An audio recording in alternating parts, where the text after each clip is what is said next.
जय हिंद प्यारे साथियों, में आपका प्यारा साथी अखिलेश यादव। मैं आप सभी का इस प्यारे से प्लेटफॉर्म पर फिर से एक बार स्वागत करता हूं।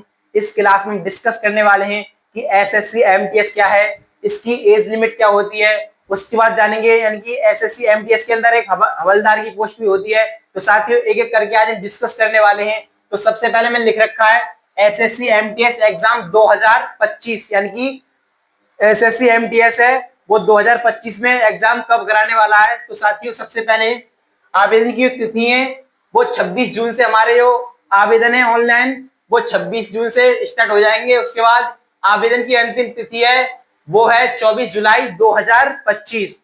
उसके बाद यानी कि एसएससी एमटीएस का फॉर्म भरने के लिए हमें शैक्षिक योग्यता कितनी होनी चाहिए। तो हमारी शैक्षिक योग्यता है वो 10वीं पास होनी चाहिए। उसके बाद है आयु सीमा। आयु सीमा हर किसी कैटेगरी अलग होती है। जैसे कि एमटीएस में जनरल के लिए होती है 18 से 25। उसके बाद होती है ओबीसी में 18 से 28। उसके बाद एससी एसटी के लिए होती है एमटीएस में 18 से 30। उसके बाद देखेंगे हवलदार के लिए, हवलदार के लिए होती है 18 से 27 जनरल में। उसके बाद 18 से 30 ओबीसी वालों के लिए। उसके बाद है 18 से 32 एससी या एसटी वालों के लिए। और इसका एग्जाम मोड कैसा होता है? एग्जाम मोड होता है इसका सीबीटी यानी कंप्यूटर बेस्ड टेस्ट या कंप्यूटर बेस्ड एग्जामिनेशन। उसके बाद हम इधर देखेंगे यानी कि इसकी जो एसएससी एमटीएस यानी एमटीएस की फुल फॉर्म क्या होती है, हमें सबसे पहले तो यही जानना है। एमटीएस यानी कि एम से मल्टी, टी से टास्किंग और एस से स्टाफ यानी मल्टी टास्किंग स्टाफ। उसके बाद हम जानेंगे सिलेक्शन प्रोसेस क्या होता है इसका।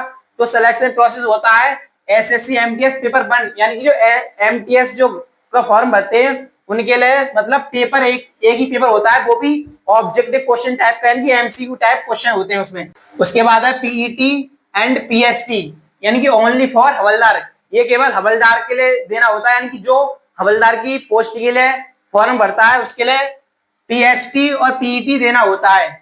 उसके बाद है स्कीम ऑफ एग्जामिनेशन यानी कि एग्जाम है वो कैसे होता है यानी कितने भागों में होता है। तो सबसे पहला सेशन है, सेशन नंबर 1 है। इसमें मैथ के 20 क्वेश्चन आते हैं 60 मार्क्स में, यानी कि एक क्वेश्चन 3 नंबर का होता है।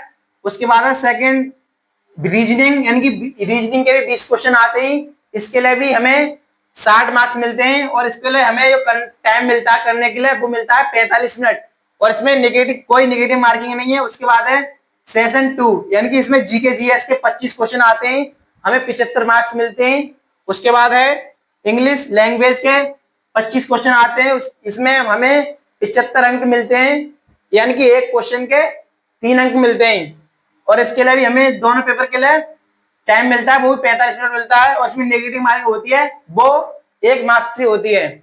उसके बाद है शारीरिक दक्षता यानी ये केवल हवलदार जो बनते हैं उनके लिए ही क्वालिफाई करना होता है। जैसे कि मेल के लिए 1600 मीटर रेस लगानी होती है, इसमें हमें 15 मिनट मिलते हैं यानी कि पैदल हम आराम से 1600 मीटर कर देंगे। उसके बाद फीमेल के लिए 1 किलोमीटर लगानी होती है जो कि 20 मिनट में पूरी करनी होती है। उसके बाद शारीरिक मानक यानी कि इसमें मेल के लिए कितनी हाइट या ऊंचाई चाहिए, तो 157.5 सेंटीमीटर हमारी ऊंचाई होनी चाहिए। उसके बाद है सीना हमारा 81 से 86 सेंटीमीटर के बीच में होना चाहिए क्योंकि 5 सेंटीमीटर का फुलाव भी होना चाहिए। उसके बाद फीमेल के देखेंगे, इसके लिए ऊंचाई होनी चाहिए 152 सेंटीमीटर। उसके बाद जो फीमेल होती है उनका सीने की माप नहीं की जाती है, केवल उनका वजन देखा जाता है।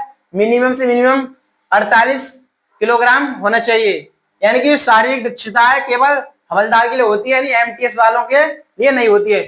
तो साथियों मैं आशा करता हूं आपको जो भी मैंने जानकारी शेयर की है वो आपको समझ में आई होगी। तो साथियों ऐसी और वीडियो पाने के लिए हमारे इस चैनल को सब्सक्राइब करें, वीडियो को लाइक करें, कमेंट करें और वीडियो को ज्यादा से ज्यादा शेयर करें ताकि अधिक से अधिक साथियों का जो है वो डाउट है वो दूर हो जाए। तो साथियों मैं आशा करता हूं आपको सब कुछ समझ में आया होगा। तब तक के लिए सभी प्यारे साथियों को जय हिंद।